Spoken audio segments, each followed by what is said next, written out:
It can honestly be an overwhelming experience when you want to become your best self and you start searching on how to do so, and suddenly you're bombarded with all these new hacks, products, tips, and habits you need to try right now. And usually that's enough for anybody to turn away, but you've clicked on this video and that is a great start. I started taking my self-love journey seriously about 3 years ago, so I have gathered up 11 healthy habits that you need right now to become your best, brilliant, highest self. Like, I think I've got a good variety here because, to be honest, I am a lazy mofo. I am very lazy. I like to take the lazy approach in life. Honestly, I feel like these tips are pretty good in comparison to all the other tips out there. Just saying. Without further ado, let's jump straight into the video. And once you finish this one, be sure to check out my other videos as well because we have a lot of fun over here. Personally, we have a lot of fun.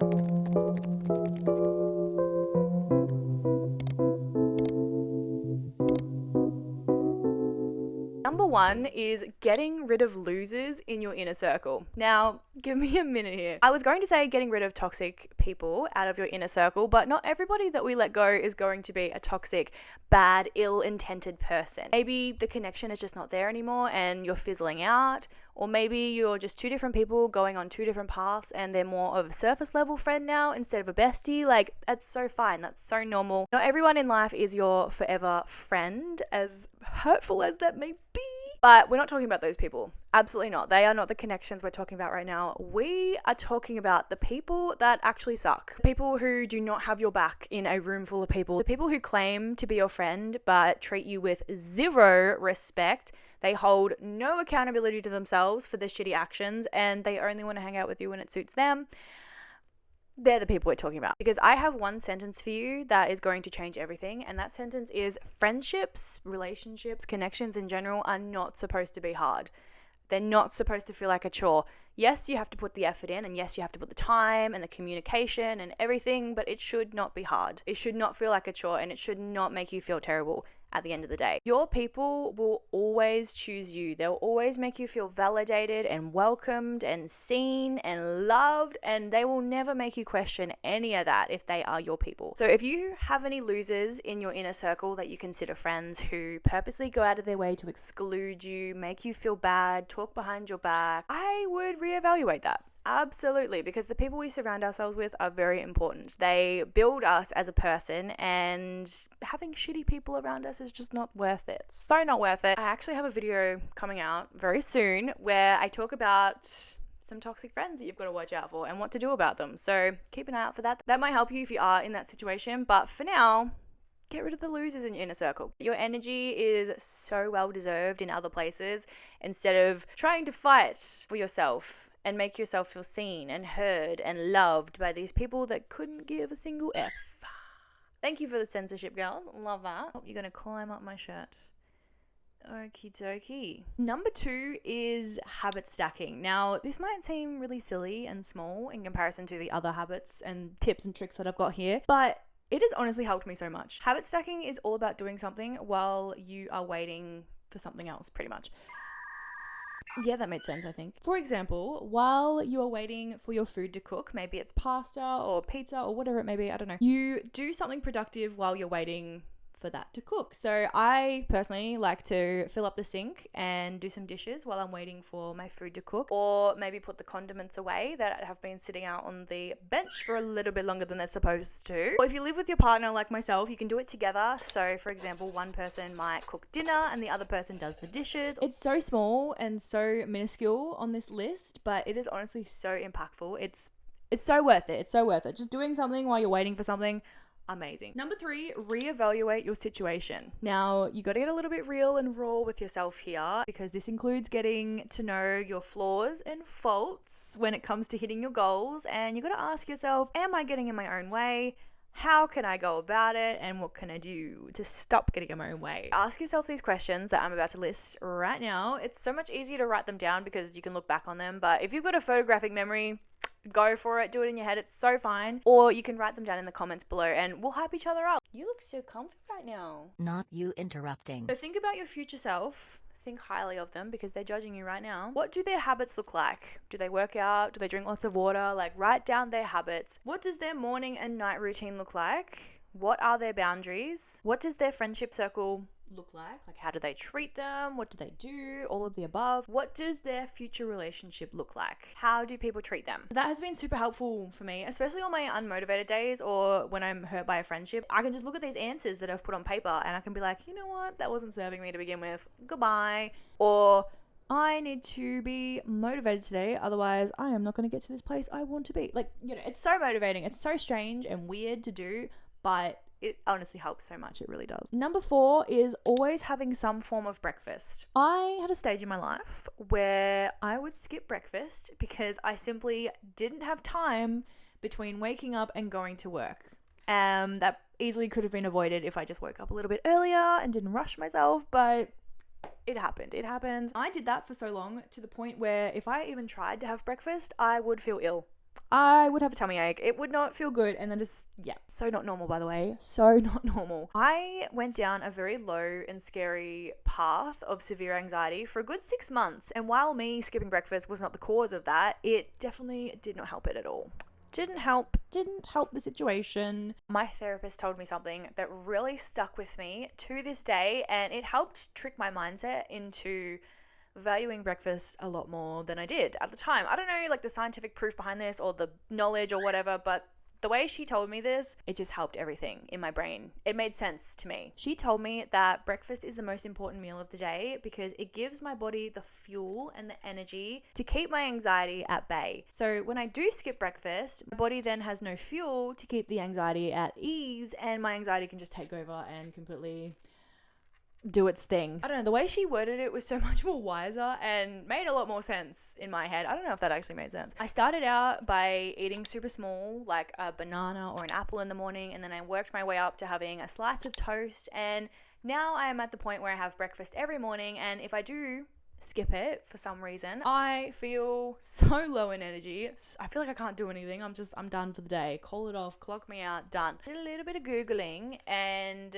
skipping breakfast is known to increase depression, stress levels, and psychological distress. So living through that myself, I will always speak about how important breakfast is, no matter how big or small it is, just as long as you're giving your body something to fuel and start the day with. Amazing.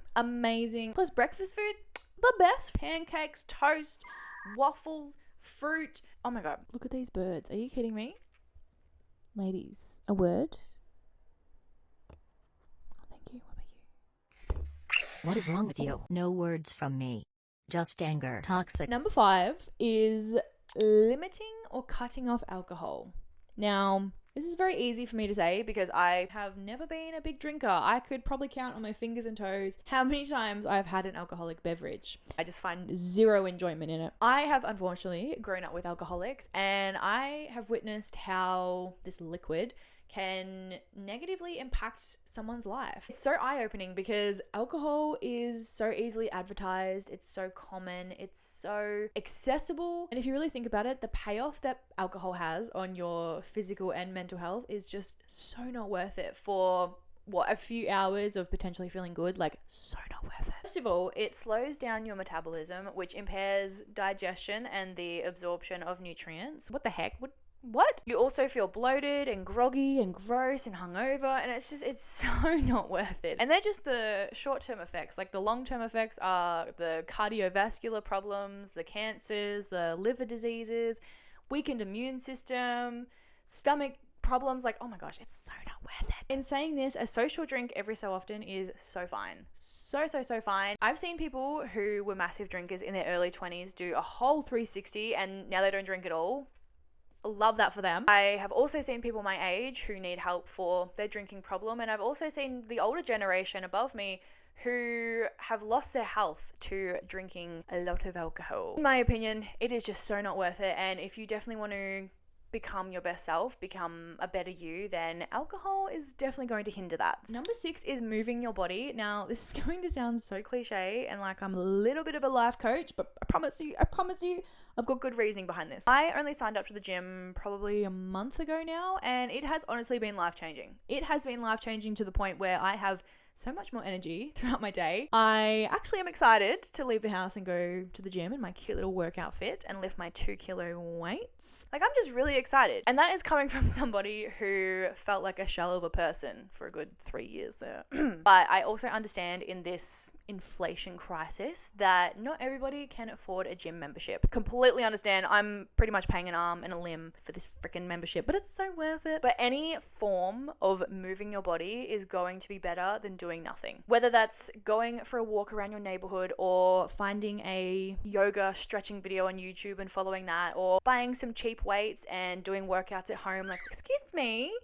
I'm trying to talk, ma'am. It is going to be better than doing nothing and then feeling sorry for yourself. Why is everything interrupting me right now? Saying 30% is better than 0% has honestly helped me on the days where I don't feel motivated and I don't feel like doing anything. But having that in the back of my mind has been like, okay, if I just lift a weight, or if I just do some YouTube stretches, Heck off. or if I just go to the gym and walk on the treadmill, like, it's better than nothing. It's so much better than nothing. The endorphins that are released in your body when you exercise and move is so worth it. It is just so good for you. So I know this one sounded a little bit cliche and a little bit normie, but it's that for a reason. Oh, big stretch, Emmy. Yes. Number 7 is setting boundaries. Now, this might be very small and minuscule in comparison to the rest of the things on the list today, but very important once again. Learning to be okay with saying no. I know it hurts, oh my God. And starting off your relationships, whether that's platonic, professional, romantic, whatever it may be, with boundaries is so important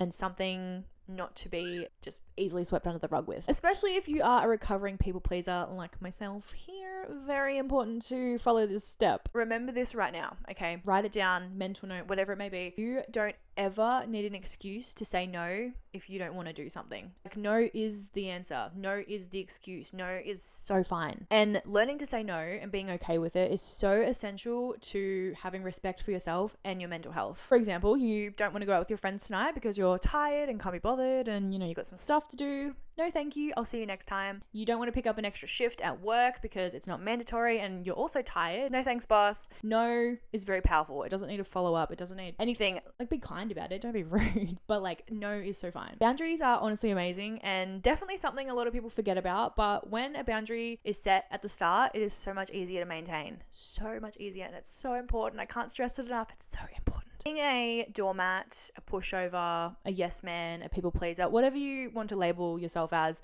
it's not going to make people like you more. It's actually going to make you despise yourself so much more for getting yourselves into those situations that you didn't want to do. Like, ever since I started saying no and not putting myself in those positions, life got so much better. It really did. The other side is so good and the world does not explode if you say no. Number 8. Seeing a therapist. Seeing a therapist. Oh my God. If I could turn back time with the knowledge that I had today, I would not only remember the lottery numbers and become a billionaire, but I would also put myself into therapy a lot sooner. Therapy has genuinely been the one thing that has helped ease my anxieties, become a better person, work through my trauma that I didn't know existed, and become a better person.